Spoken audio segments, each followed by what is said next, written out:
किसान भाइयों नमस्कार। राहुल निरपुड़ा यूट्यूब व फेसबुक चैनल में आपका स्वागत है। किसान भाइयों देखो, आप देख रहे होगे आज जो है हम देसी खाद निकाल रहे हैं अपना, ऐसे ही बोला जाता है। अपने खेत में जो है हम देसी खाद डाल रहे हैं। और किसान भाइयों थोड़ी सी जानकारी दे दूं, ये जो है किसान के लिए वरदान से कम नहीं है देसी खाद, बिल्कुल भी। जिन किसान भाइयों ने अपने खेत में नाइट्रोजन की अधिकता ज़्यादा दे रखी हो या फिर नाइट्रोबाइंजाइम की, तो उसका जो है संतुलन ला दे, कार्बन की मात्रा काफ़ी अच्छी हो जा।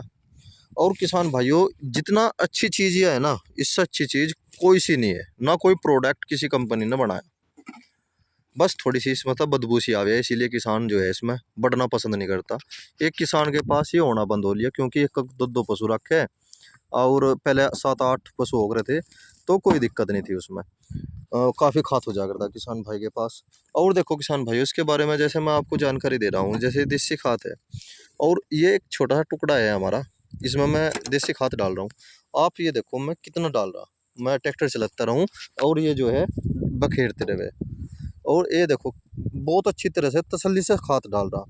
मैं जिस खेत में भी खाद डालता हूँ, जैसे मोल खरीद खरीद कर डाल लूँ या अपना बना हुआ खाद डालता हूँ, उस खेत की पूरी तसल्ली कर दूँ। बहुत से किसान भाई देखे होंगे, एक ट्रॉली खाद या 2 ट्रॉली खाद डालते हैं 1 बीघे में। जो अनुपात होता है किसान भाइयों, 50 क्विंटल लास्ट हो जा 1 बीघे में। ठीक है जी। अगर कोई मिट्टी हमारी नवी है, बिल्कुल नवी पेली मिट्टी निकल रही है, जैसे कि यह मिट्टी है हमारी, और इस मिट्टी यहाँ से हमने मिट्टी उठा के कुएं के नाम की जो है खींच के ले गए थे, यहाँ पे कुआं लगाया था हमने, तो जो इसके ऊपर की मिट्टी थी वह खिंच गई थी। और फिर हमने पूरे चक इसमें पूरे नंबर में जो है कंप्यूटर लगवा दिया था, तो इसमें जो है काली और पेली सारी मिल गई थी। इसी खेत में जहाँ पे मैं खाद डाल रहा हूँ, इसी खेत में 0118 गन्ना जो है मेरा 90 से ऊपर का निकला। और लहसुन की खेती ले ली थी मैंने उसमें, और उसकी दूरी जो थी वह 18/40 थी। ठीक है किसान भाइयों। फिर मैंने जो है वो 18 जो है, अब मन नहीं मानना बिल्कुल भी, एक मैंने वो बिल्कुल फ्री की खेती थी मेरी। लहसुन जैसे मैंने उखाड़ लिए, निकालने के बाद मैंने फिर उसमें ना तो मिट्टी चढ़ाई, ना कोई पावर टिलर चलाया, कुछ नहीं चलाया। मगर भाई कोई बात नहीं, इसे जो भी होगा वही ले लूँगा। और फिर इधर प्याज लगाए थे। फिर मैंने जो है अब की साल 18 की जो मैंने देखा, इसमें फुटाव नहीं हुआ बिल्कुल भी। और जब फुटाव नहीं हुआ तो मैंने फिर उसमें रूटरी निकलवा के और टिलर काट कर सब सोलर निकाल दिया।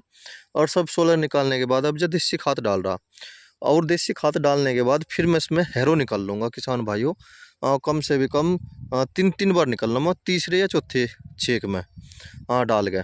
मुझे ये नहीं कि बस गहरी करनी, मुझे तो पहले या मिट्टी जो है बरीक करनी है बिल्कुल। और बरीक करके फिर जो है टीलर के द्वारा जुताई होगी, हो सके मैं तोता हल भी निकलवा दूँ, क्योंकि काफ़ी दमदार खेत है ये हमारा। इसमें अगर एक बार भी पै हो जा तो बस बढ़िया पै देता है ये खेत हमारा। ज़्यादातर हम देसी खाद भी इसी में ही डाल रहे हैं। हर चौथे 5वीं साल जो है इसी का ही नंबर आवे, देखो किसान भाइयों। और इधर जो है मैं आपको बता दूं, ये इधर इधर किसान भाइयों, डोल से इधर इधर 12/40 पर बो रखा था, वो भी 90 का ही निकला। 18/40 में कोई अंतर नहीं है, 12/40 में भी कोई अंतर नहीं है। 18 में यह खूबी है किसान भाइयों कि आप खुदाई कर सको, और 12 में जो है आप पेंडामेथ्रिन की स्प्रे करोगे, फिर सैम्परा की स्प्रे करोगे। जैसे हम पेंडामेथ्रिन की स्प्रे करते हैं, देखो जर्मिनेशन पे जो है 2-4% फर्क पड़ जा, अगर आँख ऊपर है तो। ठीक है जी। अगर किसान भाइयों अगर हम सैम्परा की स्प्रे करें, तो कम से कम 10-5 दिन के लिए स्ट्रेस से मैं चला जा पोवा, उसकी इम्यूनिटी पावर डाउन हो जा। इसीलिए मैं 12 और 40 की विधि यहाँ पे आके कामयाब नहीं मानता बिल्कुल भी। यहाँ पे आके दिक्कत आ जा थोड़ी सी, पर पैदावार हुई। फिर उधर जो है मैंने प्याज और गन्ना बो रखा था, गन्ना भी अच्छा हुआ और प्याज भी काफ़ी अच्छी हुई। परली तरफ था मैंने सरसों और गन्ना बो रखा था। सरसों भी ऐसी 40-45 हज़ार की होगी थी, अब भी 2 कट्टे बच रहे उसके। और गन्ना भी होगा था उसमें, 60 का औसत आया उधर। सरसों में मैंने अलग अलग सारा हिसाब निकाल के देखा, सबसे अच्छा औसत जो आया मेरा लहसुन का, और जी 18/40 का सबसे अच्छा औसत आया।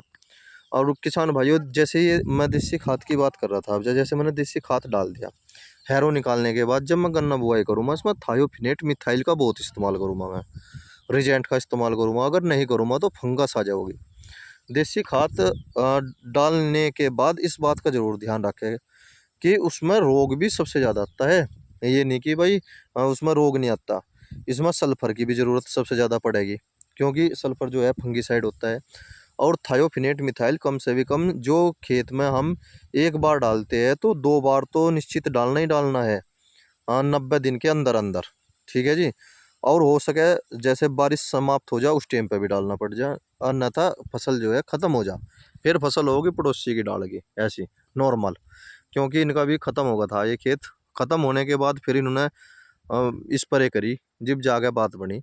मैं चलो अपने खेत की जानकारी दे दूं। देखो किसान भाइयों, देसी खाद ऐसे डाल रहे बिल्कुल अच्छी तरह। मैंने 5 बीघे का खेत भरवाया था अपना देसी खाद से ही, उसमें 80 क्विंटल का हिसाब आया था देसी खाद का। 5 बीघे में मैंने शायद 16 जने 20 ट्रॉली तारी थी। मोल खाद खरीद के भी गिरा था मैंने उसमें। और जिस खेत में गिरूँ तसल्लीवर तरीके से गिरता हूँ, देखो जी।